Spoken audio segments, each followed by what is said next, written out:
तो अब हम बात करने जा रहे हैं इंटीग्रेशन में जब कोई चीज़ पावर में आ जाए, पावर रूल को कैसे यूज़ करेंगे इंटीग्रेशन में। तो आपने इंटीग्रेशन का जो पावर रूल है उसके लिए हम पावर n ले रहे हैं और dx के साथ इसको डेरिवेटिव कर रहे हैं।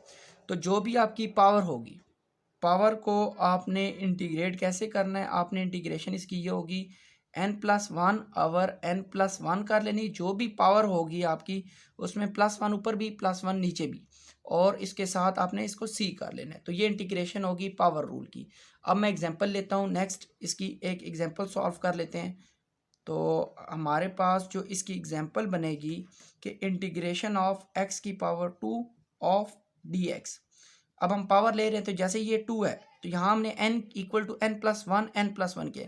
इसी तरह x की 2 है तो यहाँ पे आप करेंगे 2+1 और 2+1 प्लस c कर लें, और साथ ही आपके पास बन गया x की 3 ओवर 3 प्लस c।